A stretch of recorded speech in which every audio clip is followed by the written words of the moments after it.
మీ business ఏదైనా మీ ఊర్లో promotion చేయాలంటే అది సుమన్ టీవీతోనే సాధ్యం. ఇప్పుడే సంప్రదించండి. హాయ్ నమస్తే, వెల్కమ్ టు సుమన్ టీవీ. కలియుగ ప్రత్యక్ష దైవం వెంకటేశ్వర స్వామి నిలవైనటువంటి 7 కొండల్లో ప్రకృతి అందాలకే కాదు, అటు దైవ రహస్యాలకి కూడా పెట్టింది పేరుగా చెప్పొచ్చు. ఎందుకంటే కొండల్లో నెలకొన్నటువంటి అణువణువు ఒక్కొక్క స్వరూపాన్ని గుర్తు చేస్తూ ఉంటుంది.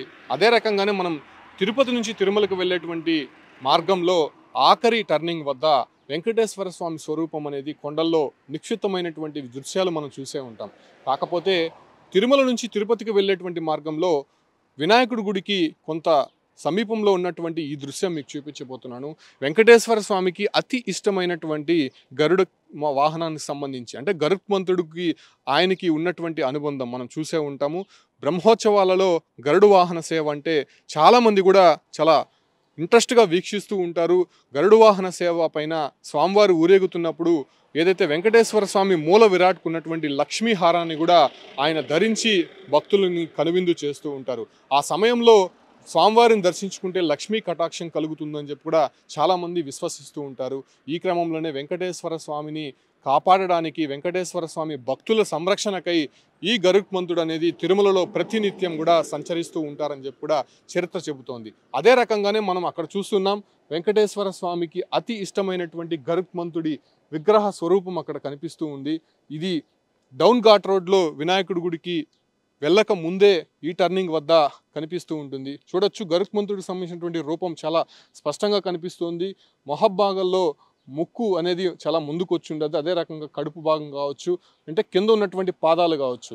అదే రకంగానే గరుత్మంతుడికి ఉన్నటువంటి రెక్కలు కూడా చాలా స్పష్టంగా కనిపిస్తూ ఉన్నాయి. పైన ఒక కిరీటం లాగా కనిపిస్తోంది. సో ఇవంతా కూడా గరుత్మంతుడికి సంబంధించినటువంటి రూపంగా తెలుస్తోంది. ఈ గరుత్మంతుడికి చాలా మంది కూడా భక్తులు అక్కడికి వెళ్ళి సాహసోపేతమైనటువంటి నిర్ణయం తీసుకొని పూజలు కూడా నిర్వహిస్తున్నటువంటి పరిస్థితి కనిపిస్తూ ఉంటుంది. ఎందుకంటే వెంకటేశ్వర స్వామికి అతి ఇష్టమైనటువంటి వాహన సేవ, అదే రకంగా గరుత్మంతుడు కూడా కావడంతోనే చాలామంది కూడా గరుత్మంతుడు కూడా ఒక ప్రత్యేకమైనటువంటి సెంటిమెంట్గా పూజిస్తూ ఉంటారు. అదే రకంగానే తిరుమలలో మనం చూసాం, ముక్కోటి దేవతలు ఇక్కడ ఉంటారు, ముక్కోటి తీర్థాలు ఇక్కడ ఉంటాయని చెప్పి కూడా మనం వింటూనే ఉంటాం. కాకపోతే అన్ని తీర్థాలకి వెళ్ళలేకపోయినా కూడా ఇలా కొండల్లో నెలవైనటువంటి దైవ రహస్యాలకి సంబంధించి ప్రతినిత్యం తిరుమలని కంటికి రెప్పలా కాపాడుతూ ఉంటారనే దానికి ఇదే నిదర్శనంగా చెప్పొచ్చు. మీరు కూడా తిరుమలకు వచ్చినప్పుడు డౌన్ ఘాట్ రోడ్లో వినాయకుడి గుడి స్వామికి వెళ్ళక ముందు టర్నింగ్లో నేరుగా చూస్తే కొండవైపు ఈ ఒక గరుత్మంతుడి విగ్రహం అనేది కనిపిస్తూ ఉంటుంది. చాలామంది భక్తులు కూడా ఇక్కడ వాహనాలు నిలిపి ఆ ఒక గరుత్మంతుడి స్వరూపాన్ని వీక్షిస్తూ ఉంటారు. చాలామందికి తెలియదు కాబట్టి సుమన్ టీవీ మీకు కూడా పరిచయం చేసే ప్రయత్నం అయితే చేస్తుంది. చూడొచ్చు, నిజంగా దూరం నుంచి చూస్తే ఒక గరుత్మంతుడి రూపం అనేది ఎంత స్పష్టంగా కనిపిస్తూ ఉందో. ఇదే దైవరహస్యం అనేది తిరుమల కొండల్లో అణువణువు దైవ రహస్యాలు ఉన్నాయనే దానికి ఇదొక నిదర్శనంగా మనం చెప్పొచ్చు. చాలా వరకు కూడా భక్తులు ఈ ఒక్క గరుత్మంతుడిని చూసేందుకు ఇక్కడ వాహనాలు నిలుపుతూ ఉంటారు.